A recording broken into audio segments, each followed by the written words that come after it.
हम दोनों एक ही लाइन से हैं और वो भी एक्टर है, मॉडल है, राजस्थानी एल्बम सॉन्ग वगैरह करते हैं। नींद में बोल रही हूँ 100 रुपये वो एकदम से मेरी तरफ देख रहे थे मम्मी और दीदी।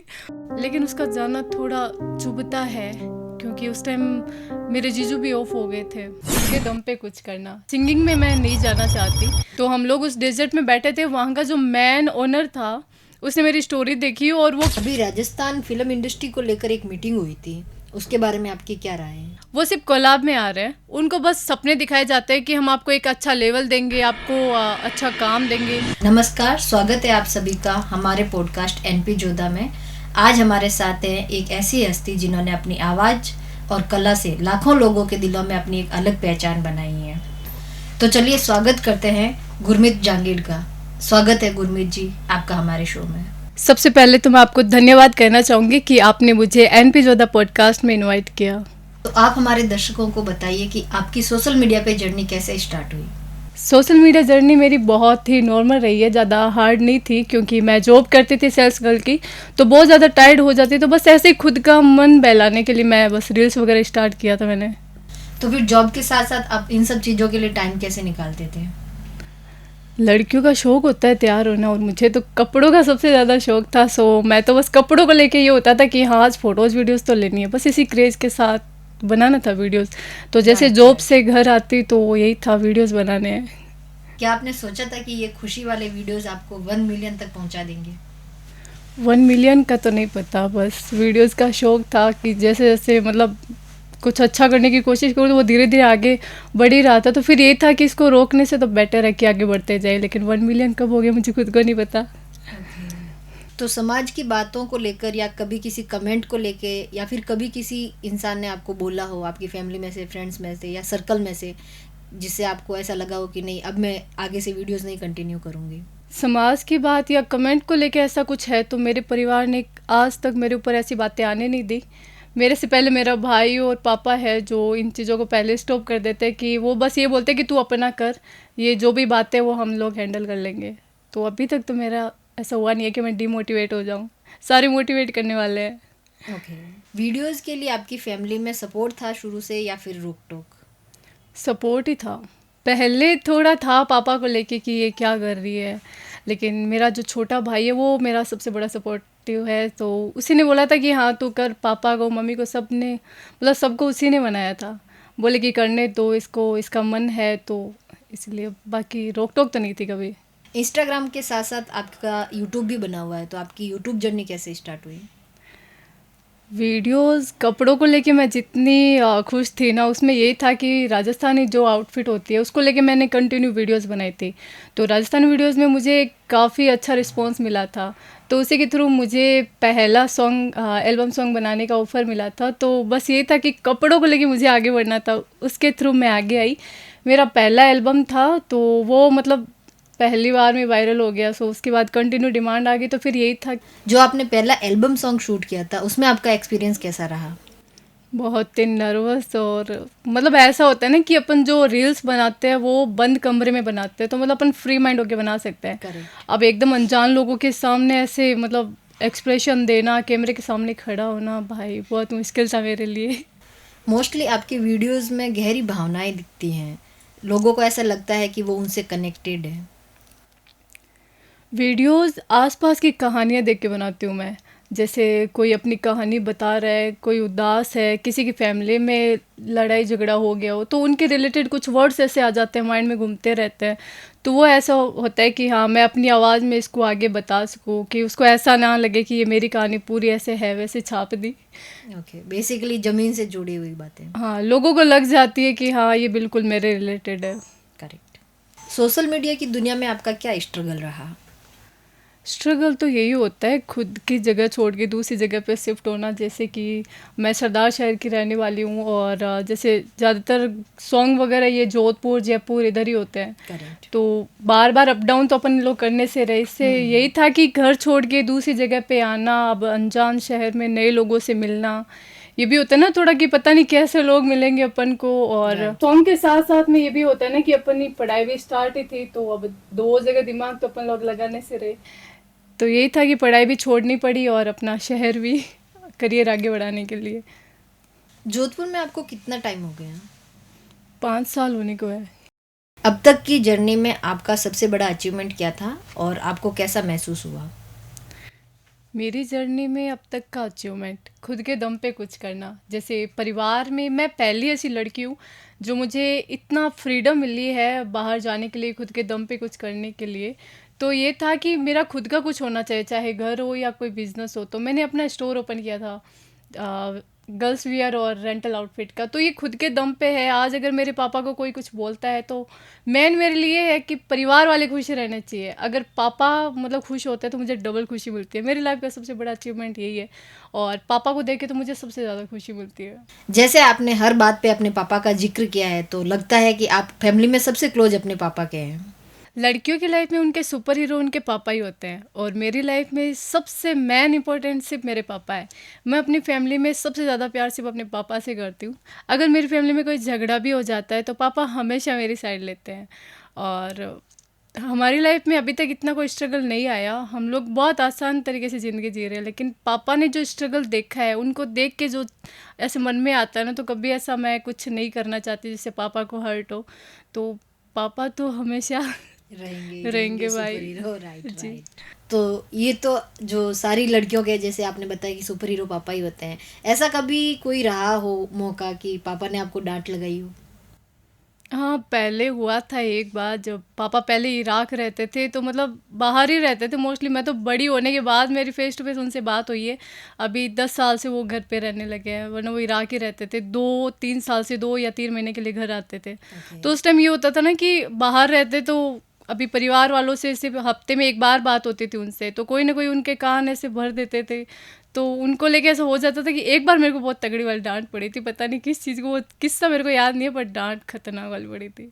जैसा कि आपने अभी जिक्र किया था अपने बिजनेस का, तो उसके बारे में कुछ बताइए। मेरा बिजनेस रेंटल आउटफिट का है, गर्ल्स वियर है, जैसे कि वेडिंग प्री वेडिंग के अकॉर्डिंग। ओके। मैंने आपको स्टार्टिंग में बताया था कि मुझे कपड़ों का सबसे ज़्यादा शौक है। राइट तो राइट मतलब ये होना राइट। चाहिए मेरे आसपास में बस कपड़े हो, मुझे खाना मत दो, मेरे पास सिर्फ कपड़े हो। खाना चाहिए नहीं, कपड़े, हर चीज़ में कपड़े।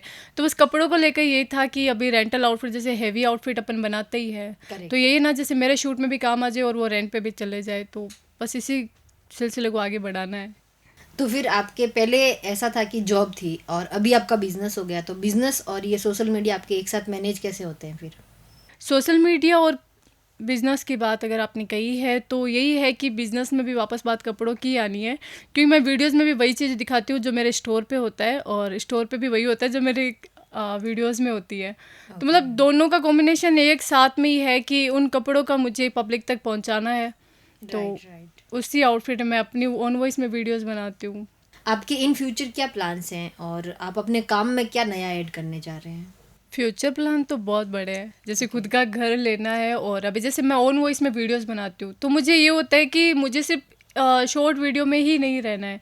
मुझे जैसे सीरियल हो गया, मतलब खुद की आवाज़ का कुछ करना है। सिंगिंग में मैं नहीं जाना चाहती, लेकिन मुझे जैसे सीरियल हो गया, मूवी हो गई, मतलब उसमें आगे बढ़ना है, चाहे उसमें टाइम लगे, लेकिन मेरा ड्रीम यही है कि मैं अपनी वॉइस का कुछ करूँ। ओके।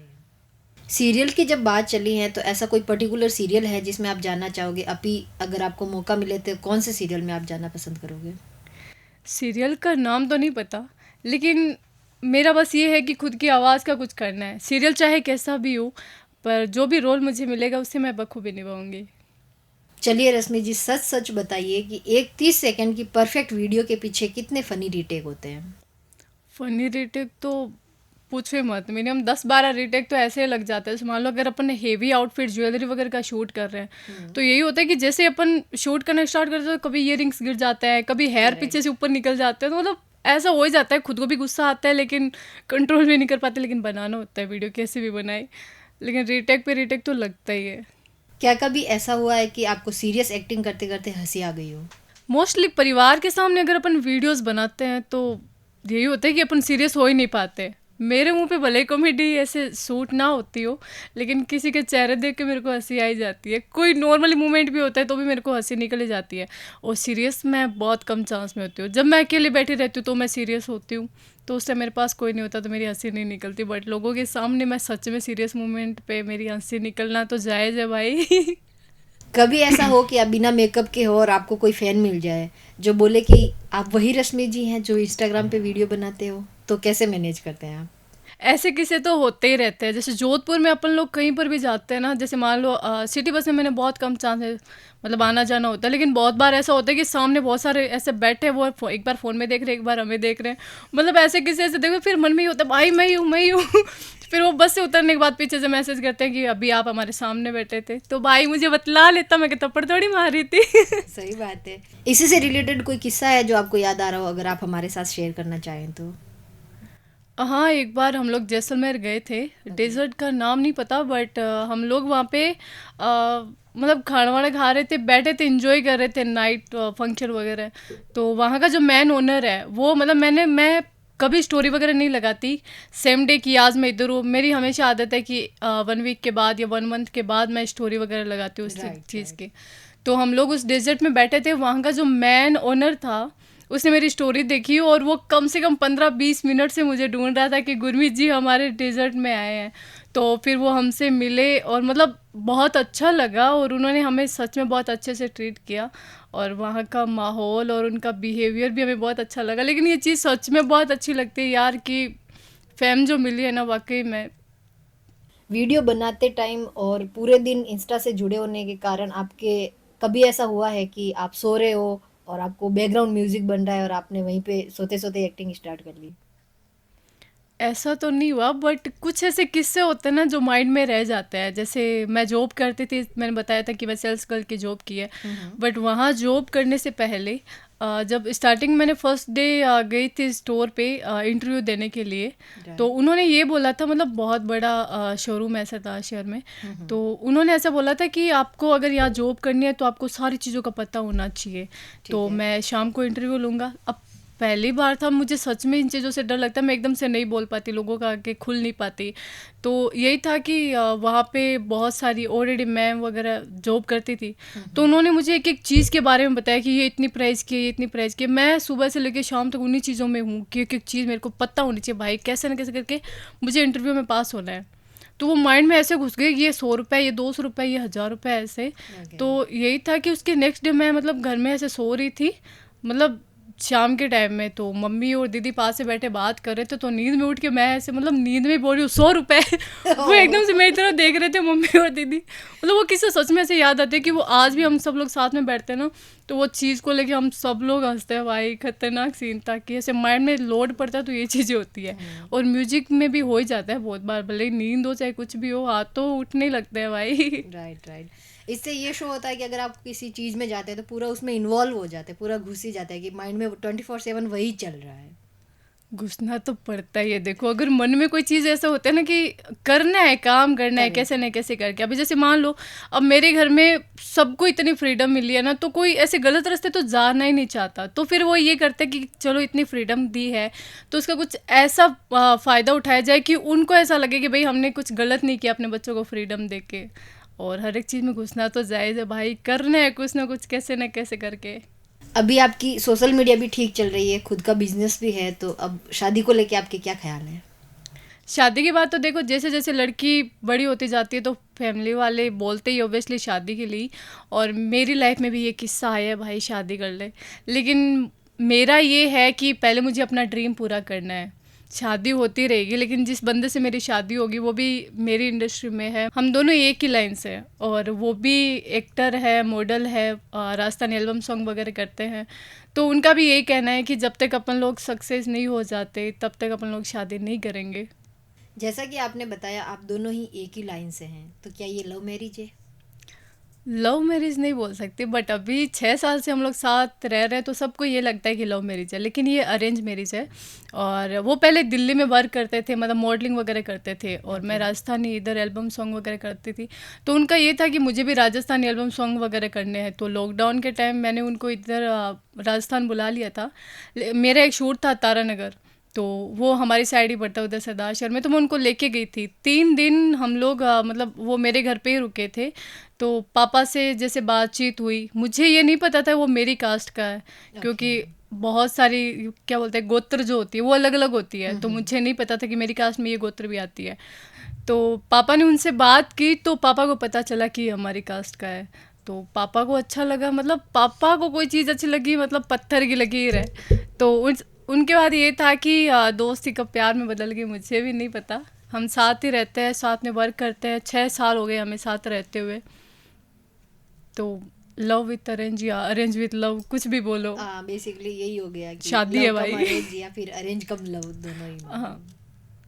अभी राजस्थान फिल्म इंडस्ट्री को लेकर एक मीटिंग हुई थी, उसके बारे में आपकी क्या राय है? इस मीटिंग का उद्देश्य ये था कि जो आर्टिस्ट काफ़ी टाइम से काम कर रहे हैं, डायरेक्टर, प्रोड्यूसर, जो आर्टिस्ट लोग हैं, वो 20-20 सालों से काम लगे हैं।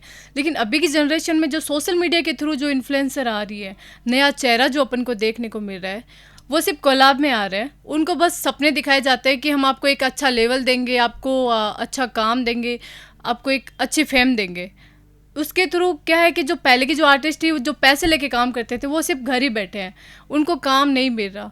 तो ये चीज़ गलत है कि जो पहले के जो आर्टिस्ट है उनको भी काम मिलना चाहिए, जो कैमरामैन है जिनको काम नहीं मिल रहा है उनको भी काम मिलना चाहिए। मतलब कोई फ्री ना बैठा रहे, जो इस इंडस्ट्री में है बहुत मेहनत करके आगे आए हैं, उनको भी आगे लेके जाना है। जैसा कि हमने अभी डिस्कस किया, आपने इतनी सारी उपलब्धि हासिल की और आप भी कई सालों से इस लाइन में हैं, तो जो आने वाले लोग हैं, न्यू कमर्स हैं, उनके लिए आपका कोई मैसेज? इस इंडस्ट्री में अपन को बहुत सारे फेस देखने को मिलते हैं। बहुत सारे ऐसे लोग होते हैं कि आओ हम आपको बहुत सारा काम देंगे, और कुछ ऐसे ही फालतू भी लोग होते हैं जो टाइम वेस्ट करते हैं। इन चीज़ों का कोई मतलब नहीं होता, कि उनको बस ये होता है कि चलो नया चेहरा है, इसको काम करने का क्रेज़ है, तो क्यों ना इसका फ़ायदा उठाया जाए। वो फ्री में सिर्फ काम करवाते हैं। लेकिन मेरा कहना ये है कि आप अपने खुद के टैलेंट पे आप आगे जा सकते हो। और इस इंडस्ट्री में ऐसे भी लोग हैं कि अगर आप उनका काम नहीं करोगे तो वो डायरेक्ट आपके चरित्र पे उंगली उठाएंगे।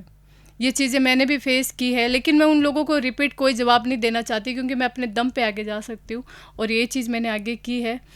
तो जब आप नए इंडस्ट्री में आए थे, तो सेम आपके साथ भी ऐसा कुछ हुआ था क्या? हुआ है बहुत बार। मतलब एक होता है ना कि मिडिल क्लास फैमिली से अगर कोई उठ के आता है, चलो फैमिली वालों की तरफ से सपोर्ट होता है, मैं अपनी फैमिली की तरफ से मुझे बहुत सपोर्ट मिला है। लेकिन बहुत सारी ऐसी फैमिली होती है कि जहाँ से एक लड़की का बाहर निकलना बहुत मुश्किल हो जाता है। और इस इंडस्ट्री में जैसे मान लो, ये इंडस्ट्री नहीं, आप कोई भी इंडस्ट्री आप देख लो, उसमें यही होता है कि एक लड़की अगर कंटिन्यू किसी लड़के के साथ काम कर रही है तो बातें बनना जायज़ है। और ऐसी बातें बनेगी ना कि वो लड़की मतलब सह भी नहीं सकती। चलो स्टार्टिंग में ये ऐसा था कि मैं खुद नहीं बोल पाती थी इतना, और मैं किसी से इतना आर्गुमेंट नहीं कर पाती। मुझे अभी भी बहुत सारे ऐसा डर लगता है नए लोगों से जुड़ने में, बात करने में। मेरा सर्कल बहुत छोटा है, लेकिन ये चीज़ें देती है, दुख देती है, और नहीं है ऐसा आसान। तो अगर कोई स्ट्रॉन्ग है तो वो एकदम से आगे बढ़ जाएगी, वरना काफ़ी टाइम लगेगा। और चरित्र पे उंगली उठना सभी लड़कियों की लाइफ में 1-2 बार आना है। अभी रिसेंट में आपका काम बहुत कम हो गया है, तो क्या रीज़न है इसके? आपका कोई कमबैक का प्लान है या फिर?